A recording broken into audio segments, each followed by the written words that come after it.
Salut à toi, bienvenue sur l'Instant Vertical, le podcast qui pointe vers l'évidence de ce qui est déjà là.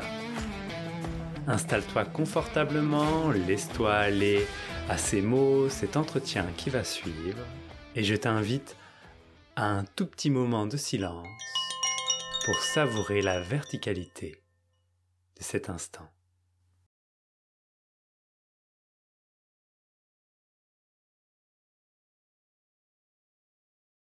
Bonjour à vous, bienvenue dans ce nouvel épisode de l'Instant Vertical. Aujourd'hui, je reçois Anaëlle Régnier. Salut Anaëlle. Coucou Benjamin, coucou à tous. Et je te reçois pour un nouvel épisode, pour un nouvel entretien où nous allons parler d'un peu des sujets habituels, éveil, spiritualité, mais cette fois-ci à travers le prisme d'Anaëlle. Si je mets un peu le contexte, Anaëlle, je te dis un petit peu une présentation, puis tu me dis si ça te va ou pas après, d'accord ? Alors, Anaëlle, toi, il y a quelque chose de l'ordre de la simplicité de maintenant qui s'est établi dans la vie, et il y a un élan réel et profond de poser des mots sur ça pour le rendre discernable quelque part dans les petites choses du quotidien, que c'est accessible à tout le monde et qu'on ne peut pas le rater. Comme une vibration qui est présente et que tu as très à cœur de partager. Et pour cela, tu écris, tu fais des entretiens individuels et tu proposes aussi de l'accompagnement, notamment avec des soins énergétiques. Est-ce que ça te parle, si je dis comme ça ? Complètement. Bon, super. Ok, et ma première question, c'est, qu'est-ce qui s'est passé, Anaëlle, pour que tu aies envie de partager ? C'est quoi cette évidence de maintenant, cette simplicité de maintenant que tu as envie de partager ? Eh ben, après des années de surmenage mental, de peur profonde, qui me faisait croire que j'étais en danger, que je devais faire certaines choses, que je devais être reconnue, et tout un tas de croyances. Il y a eu des expériences d'éveil qui m'ont simplement fait goûter que je n'étais rien, et que ce rien était tranquille, qu'il était sécuritaire, que c'était vraiment la maison. Et ça s'est déposé au fur et à mesure des mois. Et c'est apparu comme l'évidence que c'est toujours maintenant. Et que ce maintenant, ce qu'on est fondamentalement, ce n'est pas une expérience. C'est vraiment là tout le temps. Tout le temps au travers, comme tu disais, des petites choses du quotidien. Ça peut être simplement aller se promener et ressentir qu'il y a cette vibration, cette force tranquille qui est déployée là maintenant et qui sous-tend le fait que je puisse marcher ou que je puisse ressentir le vent ou ressentir le soleil ou percevoir ma chienne qui prend du plaisir à humer une fleur. C'est l'évidence de la rencontre aussi avec chaque personne que je croise, que ça soit des regards ou des conversations. C'est l'évidence aussi que je me fais traverser par des émotions qui sont là, dans ce champ unique, dans cet espace qu'on est, et que depuis maintenant, je ne peux que me laisser faire. C'est-à-dire, il y a une forme de renoncement à une volonté quelconque de changer ce qui se passe, et simplement, je me laisse traverser par ce qui se présente, là, maintenant, et toute mon existence, maintenant, c'est le cas de le dire, c'est ça, c'est de se laisser traverser par tout ce qui se présente. Et ça veut pas dire que quelquefois je dis pas non ou que j'accepte que ça se fasse de cette façon-là. Le oui, il est pas dans la forme. Le oui, il est dans tout le flot émotionnel qui va derrière, en fait, et qui me met en réaction. C'est à ça que je dis oui. Et ça peut être un non par rapport à la forme. Non, je comprends pas cette forme-là. Non, je tolère pas que tu me parles de cette façon-là. Mais par contre, derrière, il y a l'émotion qui, elle, ça dit oui. Ça dit oui à ce que ça vient mettre en lumière. Et ça, à partir du moment où il n'y a pas de résistance à ça, ça ramène qu'à maintenant. Et c'est là qu'on voit que Dans le maintenant, il n'y a pas de projection dans le futur et il n'y a pas une forme de réécriture du passé. C'est que maintenant, et donc il se suffit à lui-même en fait maintenant. Il est complet, il est libre, il est gratuit en plus. Il ne demande rien à personne, quoi. Et du coup, on n'a pas envie d'être ailleurs que maintenant. Et comme il est vraiment, il est plein, et plein dans le sens, il est abondant. Il est abondant de vibrations, il est abondant de joie, il est abondant d'émotions. Et tout ça parle pas de ce que je suis fondamentalement, mais pour autant, ça fait partie du champ. C'est moi qui crée cette réalité pour pouvoir me reconnaître pleinement. Donc c'est toujours que moi avec moi. Et maintenant, c'est ce que je suis. C'est moi. C'est ce qu'on est tous. Maintenant. Merci. Et tu évoques le fait que la forme peut prendre n'importe quelle forme et qu'il y a un grand oui qui est derrière. Enfin, si c'est ça que j'ai entendu. Oui. Et ma question, du coup, ce serait est-ce que ça change quelque chose dans la forme que de prendre conscience de ce maintenant infini? Oui, parce qu'il y a la paix. Je crois que ce qui a vraiment changé, hein, si quelque chose, on va dire, a changé, parce qu'il n'y a jamais rien qui change, mais c'est la perception justement de ce qui se déploie, de ce qui émerge. Et cette perception, elle est depuis la paix. Et cette perception, c'est la paix. Et c'est ce que je te disais, ça ne m'empêche pas de dire non, je suis pas d'accord avec ça dans cette forme.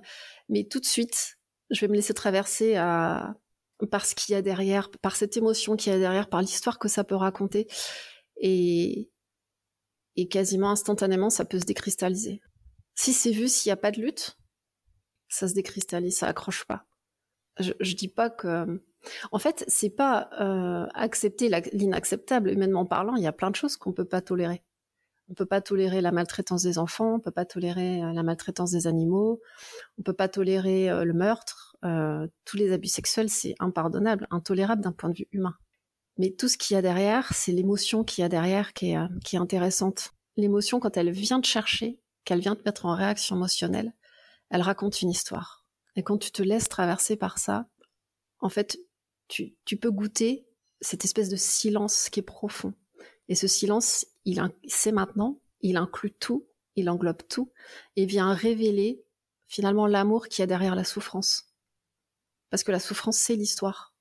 Et derrière, il n'y a que l'amour. Et ça se goûte toujours en vécu direct. Ça peut pas se mentaliser, c'est impossible. Ça fait squeezer le mental. Du coup, ça se vit toujours depuis maintenant. C'est pour ça que vivre maintenant, le goûter pleinement, c'est se laisser traverser par toutes les histoires. Et ça veut pas dire qu'il y en a qui sont pas plus violentes, percutantes que d'autres, et ça se dépose. Et si c'est pas fait instantanément, ça peut prendre plusieurs jours, plusieurs semaines, qu'importe, mais ça finira par se déposer pleinement. Donc c'est ça la perception qui a vraiment changé, c'est la perception que ce qui est vécu, c'est la paix depuis la paix. Rien d'autre n'a changé, sauf cette perception-là. Voilà. Tu disais qu'il n'y avait jamais rien qui change ou que du coup rien d'autre n'a changé que la perception de la paix. Est-ce qu'il y a le changement quand même qui est vécu depuis cet espace, le fait que la forme bouge, la forme se transforme, etc. Est-ce que ça change quelque chose là-dessus? Comme t'es maintenant et que c'est vraiment cet espace infini de silence profond, tout vient quand on a besoin. Un exemple, la dernière fois, j'étais dans l'ascenseur et il y a une pensée qui a dit Perle a besoin de viande bio. Donc j'ai souri et il y a tout de suite une pensée qui raccroche et qui dit ouais mais la viande bio c'est cher. Je rigolais toute seule. Il y a beaucoup de moments où je rigole toute seule aussi parce que je vois les pensées défiler. Et voilà, je suis restée là-dessus. Je dis ok, voilà, j'en fais rien de ça. Et en fait dans l'après-midi, j'ai eu un élan profond d'aller sur l'application Too Good To Go, qui est en fait une application pour les paniers anti-gaspillage. Et c'est comme si finalement j'avais toujours été sur cette appli alors que j'y avais jamais été. Ça faisait 3 ans qu'elle était mise sur le téléphone et jamais j'y étais allée. Et c'est fait avec une simplicité. J'ai cherché autour de chez moi et je suis tombée sur une boucherie bio avec un panier pas cher. Et donc du coup, ben voilà, ça a répondu aux besoins qui se manifestaient. Et j'ai rien eu besoin de faire. Ce qui est formidable avec maintenant, qu'en fait tu te laisses couler par le flot de la vie, c'est toi la vie. Tu te laisses couler par ton propre flot et tout vient à toi quand t'en as besoin. Et du coup, il y a toujours cet émerveillement. Il y a toujours cet émerveillement de l'enfant qui est émerveillé, qui se dit waouh, c'est quand même fantastique de se laisser aller, de renoncer à vouloir contrôler quoi que ce soit. Parce que maintenant, il est libre de tout, en fait. De toute forme de concept, d'idée de contrôle. Tout ça, c'est très terrestre, c'est très terrien. Mais maintenant, il est libre, fondamentalement. C'est ce que tu es, libre. Et quand tu goûtes cette liberté et que tu te laisses plonger dans cette liberté, il y a tout qui vient. La vie prend soin de la vie. Quand elle se reconnaît pleinement, quand elle est consciente d'elle-même, elle va pas te refaire vivre des choses qui vont être dramatiques ou difficiles. Tu les as déjà dépassées, tu les as déjà embrassées. T'as embrassé tout ce qu'il y avait derrière, c'est-à-dire tout le bagage émotionnel qui te faisait croire que tu étais quelqu'un qui vivait ça. Et que du coup, tu pouvais être atteint, tu pouvais être ébranlé, ou que c'était injuste, ou que c'était violent, etc. Oui, dans la forme, ça l'est. Et derrière ça, pour autant, il n'y a personne qui le vit. Il n'y a que la vie qui s'expérimente au travers d'elle-même. Et quand ça, tu le vis pleinement, tout vient à toi. Et tout est un jeu. Ça veut dire que, si j'extrapole un peu ce que tu dis, ça veut dire que s'il n'y a pas une reconnaissance de cette vie qui coule, etc., tout ne vient pas aux gens, en fait. C'est-à-dire que tu vas vivre souvent des schémas qui sont redondants, de souffrance. Ça peut prendre différentes formes, mais la thématique pourrait être la même et ça peut durer des années.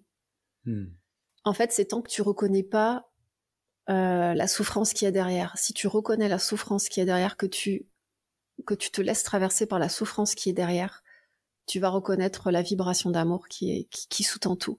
Quand la vibration d'amour se reconnaît, il y a reconnaissance de ce que tu es. Il y a ce qu'on appelle l'éveil, en fait. L'éveil, c'est être conscient d'être conscient. Et c'est pas quelqu'un qui est conscient. C'est la vie qui se reconnaît au travers d'elle-même, au travers de toute sa manifestation. Mais fondamentalement, elle n'a pas besoin de la forme pour se reconnaître. Mais elle joue à ça. En tout cas, dans le vécu, il semblerait qu'elle joue à ça. Alors bon, bon quoi. Ok, et donc il y a cet espace de paix que tu évoques. Est-ce qu'il y a des nouvelles choses qui apparaissent? Est-ce qu'il y a, par exemple, cette envie de partager? Est-ce que c'est quelque chose de nouveau? Ou est-ce que c'est quelque chose qui était déjà là avant? Est-ce qu'il y a des nouveaux goûts? Qu'est-ce que ça change? Alors oui, l'envie de partager, c'est assez nouveau parce que après, on va dire l'éveil, il n'y avait pas envie de partager. Il y a eu beaucoup de silence, au contraire. La contemplation a continué. Et en fait, le silence, il prenait tout l'espace, toute la place. Et il n'y avait pas l'envie de partager parce que le silence, c'était vraiment... tout était dans le silence, quoi. Et au fur et à mesure, ça s'est déposé. Il y a eu l'élan de partager, de poser des mots, de rencontrer des gens pour des entretiens individuels ou simplement pour le plaisir de partager et de se retrouver. Et là, récemment, il y a des expériences qui se présentent. Ça embrasse tout, en fait. Un exemple, ça fait plusieurs années que je suis végétarienne, donc je mangeais plus de viande et plus de poisson.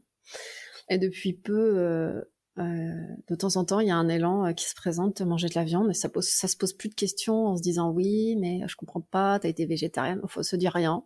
Donc ça mange un morceau de viande. Et en fait, les expériences que j'ai eues récemment avec ça, c'est en mangeant la viande, il y a la souffrance qui était ressentie de l'animal, et c'est passé par le cœur, et ça l'a embrassé, et je me suis retrouvée comme dans l'espace vide, où tout était où tout était déployé avec une telle intensité, il y avait énormément de joie et d'amour. C'est comme si cet animal, la souffrance de cet animal était rentrée à la maison, que je me retrouvais. Et du coup, ça donne une saveur extraordinaire au plat.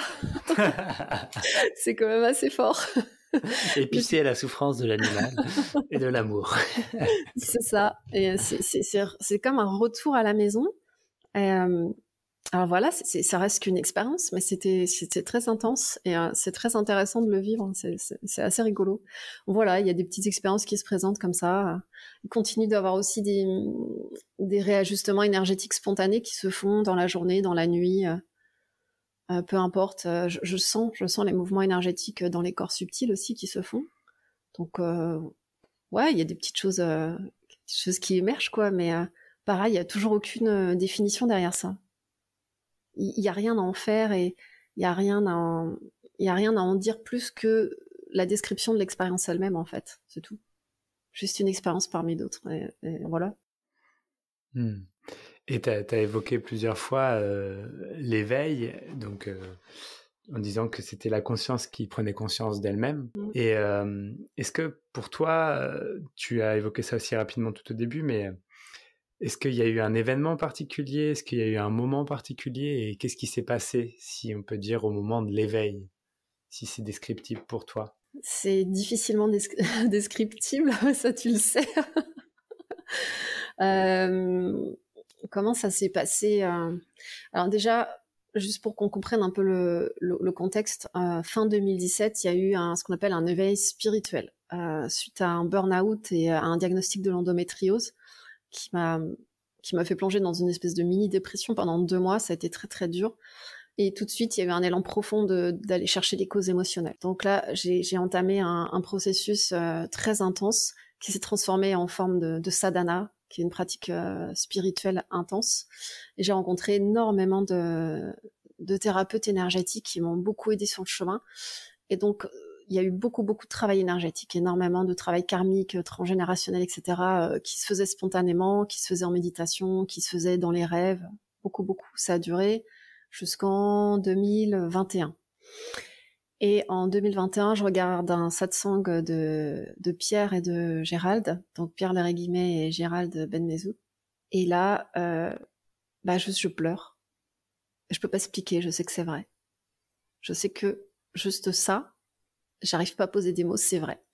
Et je pleure de joie, en fait, de gratitude, de reconnaissance. Et à partir de là, il va y avoir les premières expériences d'éveil. Et la toute première expérience d'éveil où j'étais consciente, d'être consciente, ça se passait la nuit, le corps physique dormait. J'avais conscience que le corps physique dormait, mais que ce que je suis ne dort jamais, il n'a pas besoin de dormir, et je pouvais tout voir. Et c'était pas une sortie astrale, parce que j'ai déjà fait des sorties hors du corps, et je sais que c'était pas du tout ça.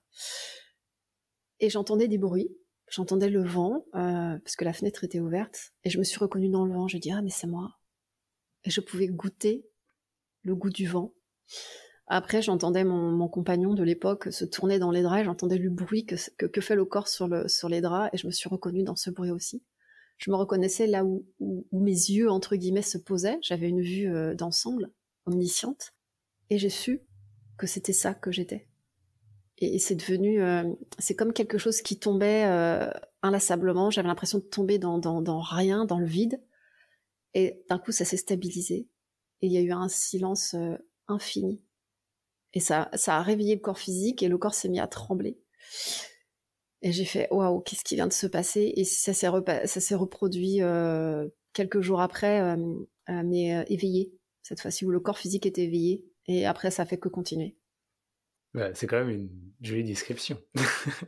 Ouais, en fait, à ce moment-là, il n'y a pas de question. Ouais.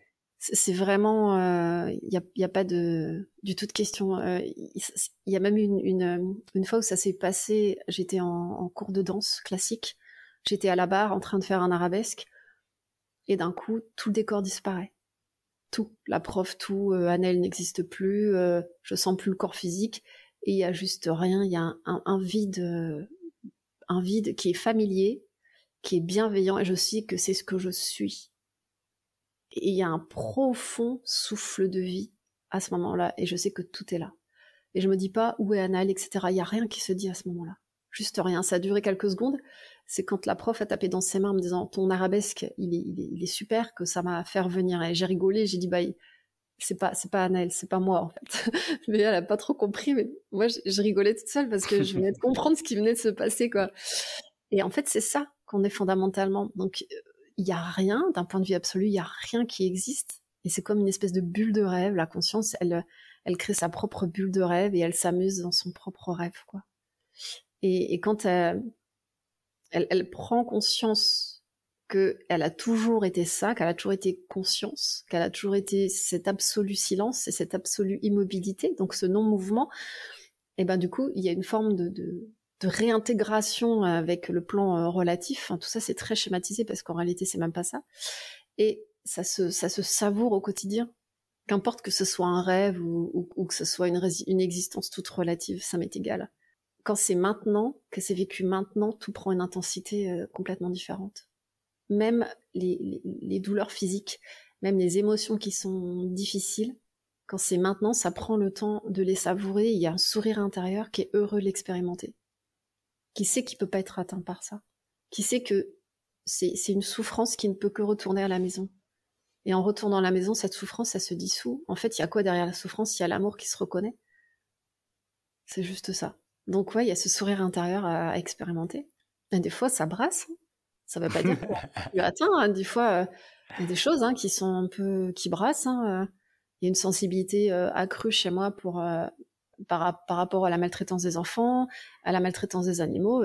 Comme par hasard, je suis amenée à écouter des reportages, à visionner des choses, à écouter des podcasts. Le corps, il est brassé. Il y a des mouvements qui se font naturels. Et pour autant, derrière, il y a vraiment ce silence plein, profond, vraiment établi qui est là et qui observe tout ça, qui observe tout ce qui se passe, qui observe le mouvement et qui du coup invite le mouvement à se déposer au sein de ce silence, en fait. Donc j'observe juste ça. Voilà. Donc ça se fait depuis ça. Merci. Et tout à l'heure, tu m'évoquais, tout à l'heure quand on parlait avant d'enregistrer l'émission, tu me parlais, tu as dit aller chercher la souffrance profonde. Est-ce que c'est vraiment un élan qui apparaît pour toi d'aller prendre soin quelque part de la souffrance? Ouais, la souffrance, c'est c'est tout ce qui n'a pas été entendu, c'est tout ce qui a été ignoré, tout ce qui a été censuré, tout ce qui a pas voulu être vu ou entendu, ouais. Et donc il y a un élan, ouais, d'aller au contact de ça. Au travers des gens, au travers des animaux, au travers de la planète, quoi. C'est vrai que quand je vois qu'il y a une déforestation massive, et ça me fait quelque chose. Des fois, je pleure. Il y a de la tristesse. Et en même temps, c'est vraiment vécu depuis la paix et ça m'empêche pas d'être triste et de pleurer. J'ai une petite chienne que j'ai adoptée parce que ça me tient à cœur, voilà, d'être auprès des animaux qui en ont besoin. Et puis pareil pour les humains, quoi, d'aller les accompagner dans la souffrance. Ouais, de se libérer de tout ce qui n'a pas été juste entendu ou reconnu. Et qu'en fait, quand c'est entendu et reconnu, ça se dissout. Ça n'a plus lieu de se manifester puisque ça a été entendu et vu. Et il y a toute l'émotion qui va derrière et qui se dissout avec. Donc ouais, je sais pas. Il y a un élan, tu sais très bien comment ça se passe. Hein, ça se décrit pas. On peut pas dire le pourquoi du comment. C'est là. D'ailleurs, je dis souvent, ça vient de nulle part. Bah ouais. Ça vient de nulle part. Il n'y a pas vraiment de point sur lequel se raccrocher. Il n'y a pas de centre. Ça vient de nulle part. C'est là. C'est à la fois infus et inattendu et surprenant et évident. Donc, soit. Et quand tu lui évoques le fait que la souffrance est vue et entendue, est-ce qu'il y a une manière de faire, une méthode particulière qui te parle beaucoup, qui te parle particulièrement? Par exemple, quand les gens viennent en entretien, ouais. est-ce qu'il y a...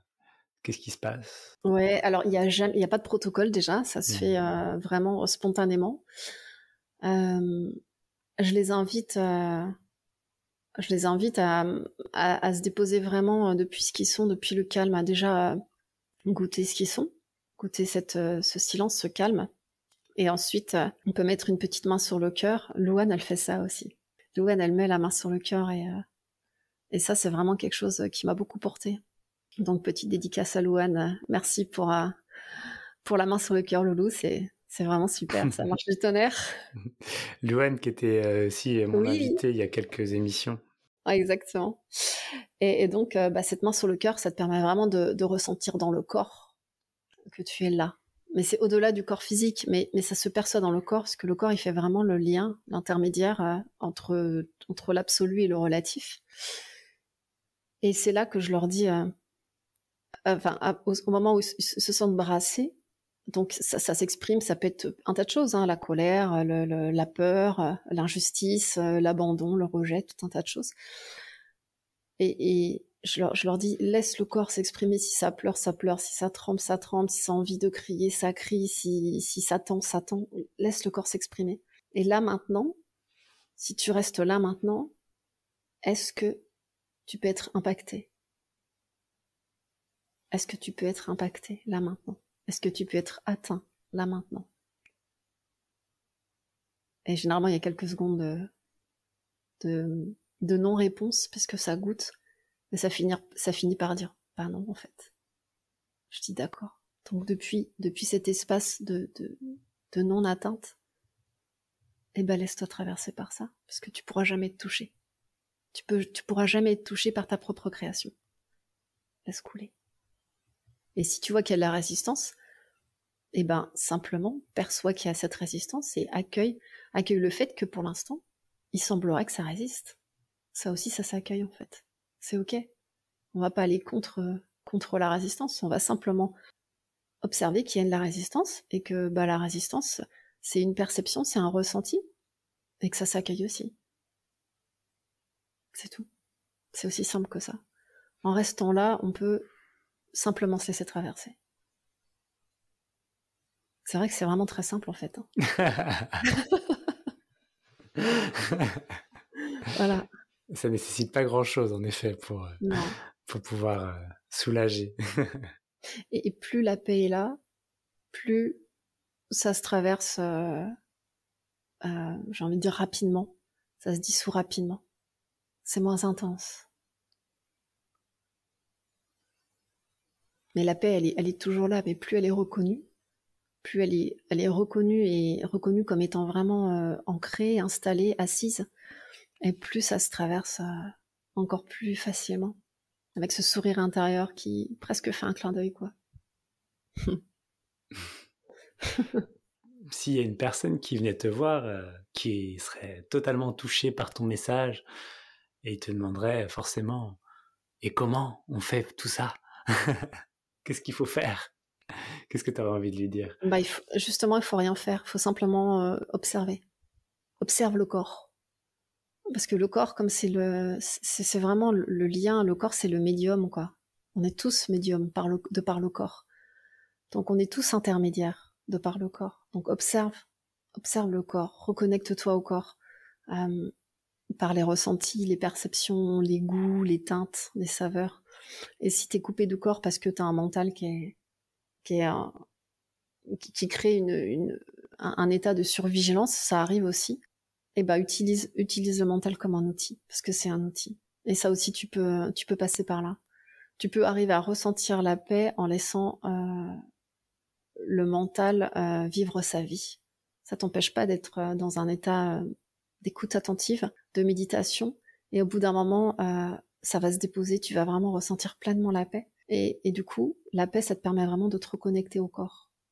Et là, quand tu te reconnectes au corps, tu peux te laisser pleinement traverser par tout ce qui émerge. J'ai envie de dire peut-être que la difficulté, ça, c'est pour toutes les personnes qui sont coupées du corps. Ça serait plutôt ça là. Si difficulté il y a, ça serait plutôt cette difficulté-là. Mais après, quand t'es complètement ouvert au corps, tu te laisses complètement traverser, quoi. Tu n'es même pas le corps non plus, tu vois. Donc tu peux complètement te laisser traverser par tout ça. Ça n'atteindra rien, quoi. Rien du tout. Tu peux pas atteindre quoi que ce soit de toute façon. Parce qu'il y a que toi. Il y a que ça. Donc voilà, tranquille, quoi. Reste là. Et si tu devais synthétiser en quelques mots l'essentiel de ce que tu as dit là. Je dirais qu'on est tous, absolument tous, cet espace profondément aimant, cet espace infini qui est silencieux, qui est immobile, qu'on l'est absolument tous, qu'on est ce contenant. On est ce contenant, on n'est pas le contenu, on est le contenant. Et que qu'il y ait éveil ou la croyance qu'il n'y ait pas éveil, parce que le fait de croire que on n'est pas éveillé, c'est bien une croyance. On est tous éveillés, on est tous réalisés de toute façon. Il n'y a que ça. Qu'il y ait éveil ou croyance qu'il n'y a pas éveil, on sera toujours traversé par tout ce qui émerge. Il y aura toujours des ressentis, des perceptions, des émotions. Donc l'éveil, c'est pas pour dire je suis séparé enfin je suis intouché ou quoi que ce soit. Oui, fondamentalement tu es intouché, mais au contraire tu fais encore plus partie de ce monde puisque tu te laisses traverser par tout ce qui émerge. Donc tu es vraiment le contenant qui se laisse traverser par son propre contenu, et donc tu seras toujours traversé par des émotions. Donc comme dit Juliane, arrête de lutter. Arrête de lutter et laisse-toi traverser, vraiment, pleinement. Et c'est ça aussi le goût de la vie. Le goût de la vie, c'est tout le temps et maintenant. Merci Anaëlle. Merci à toi Benjamin. On arrive à la fin de cet épisode et comment on fait pour te contacter Anaëlle, si on voudrait par exemple faire un entretien avec toi, te suivre, etc. J'ai une page Facebook, une page Instagram à mon nom, donc Anaëlle Régnier, et puis j'ai une adresse email. Je sais pas du coup si tu le mets dans le descriptif. Je le mets dans le descriptif, mais tu peux le dire quand même à l'émission si tu as envie, comme ça les gens ils l'entendent. Et... Donc c'est anaëlle.régnier@gmail.com. Ok, et Régnier tu l'écris comment? R-E-G-N, N comme Noémie, I-E-R. Ok, super. Donc anaëlle.régnier@gmail.com et Anaëlle Régnier sur les réseaux sociaux pour te trouver. C'est ça. Super, voilà. Merci beaucoup Anaëlle. Et j'ai une dernière de questions. Oui. Si tu devais donner un titre à notre échange, quel est le titre qui apparaîtrait? Reste là maintenant. Super, ce sera le titre de cet épisode. Eh cool. Merci beaucoup Benjamin. Merci beaucoup Anaëlle. C'était une joie de t'accueillir sur l'Instant Vertical et au plaisir de continuer à échanger. C'est une joie partagée, merci. Merci beaucoup, à très vite. Au revoir. Voilà, c'est terminé pour aujourd'hui. Vous pouvez retrouver l'Instant Vertical sur les réseaux sociaux. Instant-vertical sur Instagram et Facebook. Vous pouvez également déposer des commentaires ou des idées de sujets sur www.benjaminbouguier.fr/podcast. Il y a un questionnaire que vous pouvez remplir. On se retrouve lundi prochain pour un nouvel épisode. En attendant, je vous laisse savourer la verticalité de cet instant.